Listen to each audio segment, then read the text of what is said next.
This is not a podcast about being broken, although you may have been. This is a podcast about strength for women who find themselves in difficult relationships, including that sometimes difficult one with yourself. We'll look at your relationship through a lens of psychology, faith, and a little dash of my own kind of feminism. We're not fixing them, we're fixing you, and that changes everything. Welcome to Stronger in the Difficult Places. Save yourself, heal your relationships. Listen in. Welcome to Stronger in the Difficult Places. I'm your host, Dr. Zoe, and I am more than thrilled to be here today. It's been a while. I've taken an unintended hiatus because, life happens, and I'm so glad to be back here with you guys. Thank you for continuing to listen. Today, we're going to talk about my lessons on letting go. But first, as I've always done, my win and my fail. My win is that I'm here today. My win is that I've got a great lineup of podcast episodes between now and the next year. But let me just update you on my life, because I think I left my last podcast asking for prayers for my daughter. I just want you to know that she's doing so well, and I'm just so thankful that she has gotten back to health and she is flourishing, and very, very thankful for your prayers, for you who reached out. My daughter Sully's doing great. And my daughter Siggy and I are adjusting to a new life, just the two of us. Sully's gone off to school and my olders are off living their life in college and beyond. And it's just a new season that we're entering that is beautiful. And with all seasons, I'm going to talk about letting go. There is grief in that. Okay, so for my fail. You guys, my oldest son is 23 years old. We have been playing soccer twice a year, spring and summer, for 19 years. Now, out of 19 years of me being a soccer mom on the field, I have only forgotten snack twice. Now, in my opinion, that's a really great record. But I forgot snack at the last game. And on the day that you forget snack, nobody cares that you've remembered 39 out of the last 41 times. Instead, I'm subject to glares. I'm subject to moms looking at me like I have starved their 11-year-old girls who woke up this morning and probably had breakfast before the game and couldn't possibly for some reason go an hour playing soccer without eating. But anyway, there you go, me blaming the victims of my forgetfulness. I forgot. And it was embarrassing. And my daughter had a great soccer game. And come halftime, everybody's looking at me like, you had snack today. And I'm looking at everybody else like, oops, I forgot. And so that was my fail. I promised to make it up to the coach and the other parents who were very disappointed. And it's funny, the actual athletes, they didn't seem to care. The parents were way more upset. And I can understand, because they're like, look, if I've got to do snack, you got to do snack too. You don't get to get out of the snack thing. I understand that. But it was just kind of funny. The kids were like, oh, whatever. They had their water. They were fine. The parents were mad. So that was my fail for the week. Guys, it's great to be back. And we're going to talk now about my lessons on letting go. This year has been a season of transitions for me, so many transitions, and I've learned some lessons over this past year. And as I dive back into this podcast, I want to talk about the importance of learning to let go, what my lessons have been on letting go. As you guys know, I'm so invested in talking about relationships and talking about shame, codependency, and also that most important relationship that you have with yourself.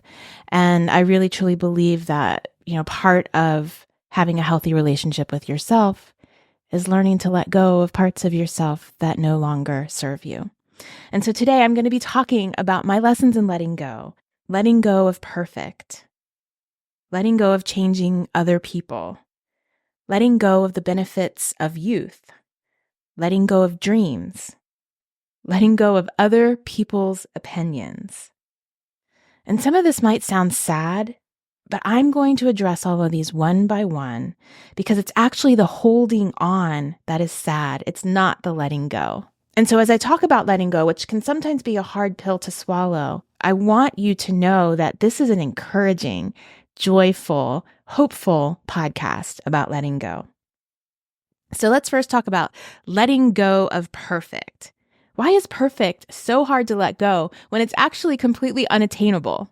So the why, I think, is probably an episode or a blog post for another day. So we're not going to dissect the why here, but just work on acceptance, because good enough is good enough. And this year, as I've had to do new things, stretch myself, learn new skills, I've had to let go of those newfound skills being perfected, because sometimes we just have to execute. And when I've been able to let go, I often look back and I realize, oh, that wasn't so bad. I was judging myself so harshly, often judging myself based on somebody else's, years of learning something when I've just started doing it. But regardless if you've been doing something for decades, there still is no perfect. And as you'll hear today, I'm going to be talking a lot about acceptance. There's a saying that forgiveness is letting go of a hope of a better past. And I think that acceptance is letting go of a better present. Because when you can let go of this better present, this perfected present that you think should be, you get to enjoy this moment, this creation, this encounter right now, even though it's not perfect. You see, perfection is a screen that blocks our view of all the good, and it only sees the flaws. And so in this moment, as you go about your day, as you do your work tomorrow, I encourage you to be intentional about letting go of perfect.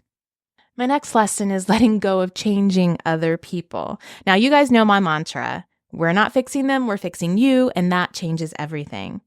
I'm going to do a whole episode in a few weeks regarding what to do when your people or partner won't change. And although it's going to be an episode filled with words, I can boil it down to you right now. The answer is you accept them for who they are. You accept all the people in your life for who they are, and then you get to decide how you will change, what boundaries you need to erect, where they belong in your sphere of influence, if they still belong in your life. We waste so much time and energy trying to change people in our life when if we just accepted who they are and how they chose to show up in our life, we could live a more engaged life. So how about start doing that now? You know that person that keeps doing that thing and it drives you crazy, and you call your girlfriend up late at night and you complain about it, and you complain about it to your coworker? Guess what? They're going to keep doing it. So you no longer need to be surprised or upset about it.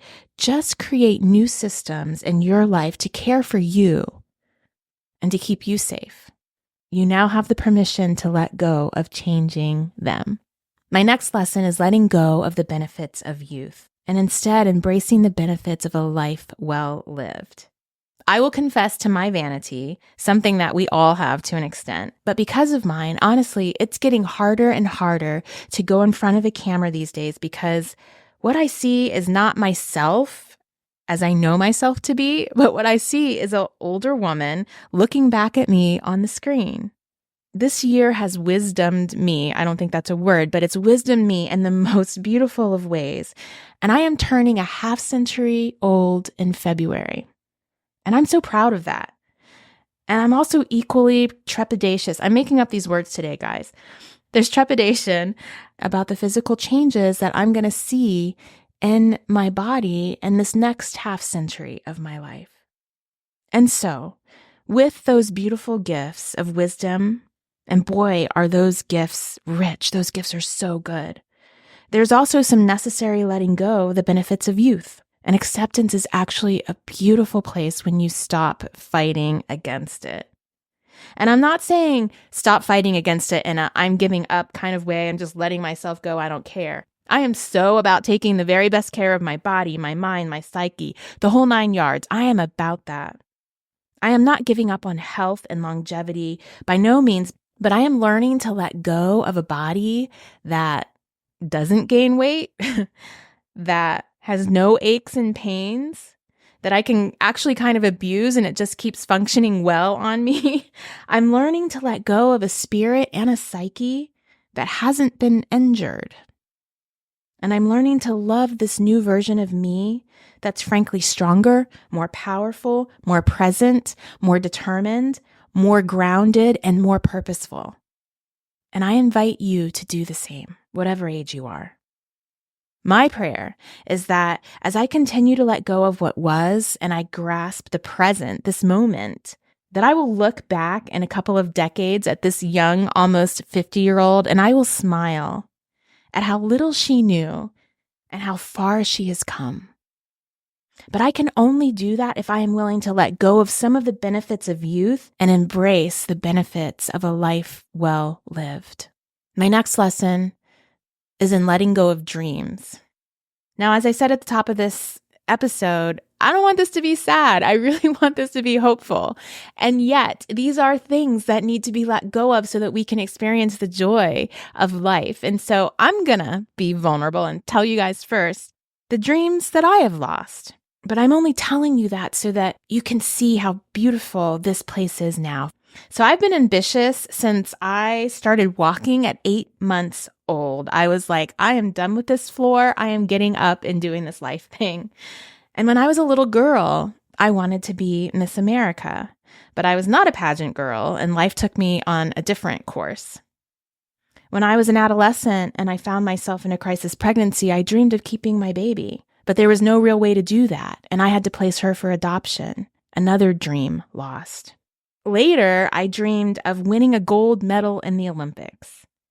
And although I did compete at track and field at a high level, and I even medaled in the Junior Olympics, I never qualified for the Olympics. That dream also had to die. I had a dream of having healthy children, but my first kept daughter was born with a multitude of health issues and a genetic disorder that meant that she would never live a normal life. I dreamed of being the perfect mom. Life definitely took care of that one. I dreamed that I would stay married to my husband until we parted in death, but God also had a different plan for my life. Even as I talk about all of those dreams that I've had to let go over the course of my life, and it may have sparked you to think about some of yours as well, there are so many dreams that have come true. And sometimes when we're focused on the ones that haven't, we get mired down and we can't even see all the beautiful gifts we have been given. I have 5 beautiful children that I am in relationship with. I have a beautiful home in Southern California. My dream of becoming an author has become a reality. I have an education and a career and a life I have built for myself that despite my lost dreams, I absolutely love. And guess what? I'm still dreaming. If I wasn't able to let go of those dreams that were not part of my purpose, I wouldn't be able to live out a life that I love, and I would struggle to dream about my future. And I have some big, big dreams. And I believe that my dreams now are based more on wisdom and purpose than on the fantasies of my youth. And you know, when we begin to let go of dreams, it can feel like we're losing a part of ourselves. And that can feel really scary. But when we're willing to leave behind who we believe ourselves to be, we get to see who we truly are and who we're purposed to be. And that is way more beautiful. My next lesson has been letting go of other people's opinions. You know, we can be multifaceted people. I'm a multifaceted person. I'm a woman. I'm a mother. I'm a partner. I'm an influencer. I'm a Christian. And I often get caught up in the idea of having to stay in a lane just because I'm a professed whatever it is, right? A Christian, a relationship expert, whatever. But those lanes constrict me, and the lanes that you imagine you need to stay in are also constricting you. We stay in these lanes because we worry about what other people are going to think of us. But what happens if you let that go? This last couple of years has been a letting go for me. And now, instead of questioning what will other people think of me, or I should say, when that question pops up in my head, what will other people think of me? I flip that question. And I say, wait, what is my opinion of myself? How will I think of myself if I post that, if I say that, if I respond that way? What do I think of myself that I have that opinion and I'm questioning this doctrine? What do I think of myself if I make this choice? How about we let go of other people's opinions and we stick with our own? And it's not because I'm too stuck in my ways that I can't consider other people's opinions. Actually, it's the opposite. I welcome you to tell me yours. And if it makes sense to me, I might actually adapt it. But my work is to not allow your thoughts of me to shame me into hiding myself, into shrinking, into questioning, or changing who I am or how I show up in the world. A practice of letting go of others' opinions is hard because we're hardwired to seek acceptance, but that is your work. When you finally decide that other people's opinions is not your business, then you can get to the business of showing up as you were made to be, as you were gloriously made to be, doing the work that you were put on this earth to do with ease, and it doesn't look like anybody else's. And so it's okay if they judge you. So those are my lessons on letting go this year. I'm sure I have more, and I'll be sharing them with you over the course of the next few weeks. But I wanted to share those with you as we enter this fall season. I am so excited about what's ahead for me and for you. And so I will leave you with this. Let the leaves fall. Let the wind pick them up and blow them away. You are strong, majestic, and beautiful, and you are put here on this earth for a purpose. You have so much ahead of you. Even though everything didn't work out as you imagined it would, there are things coming up for you that you could never have dreamed of. Because that's how life works. And that's why life is a gift. So thank you for spending some time with me today.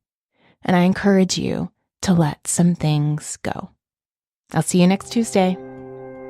Thank you for listening to Stronger in the Difficult Places. New episodes go up on Tuesdays.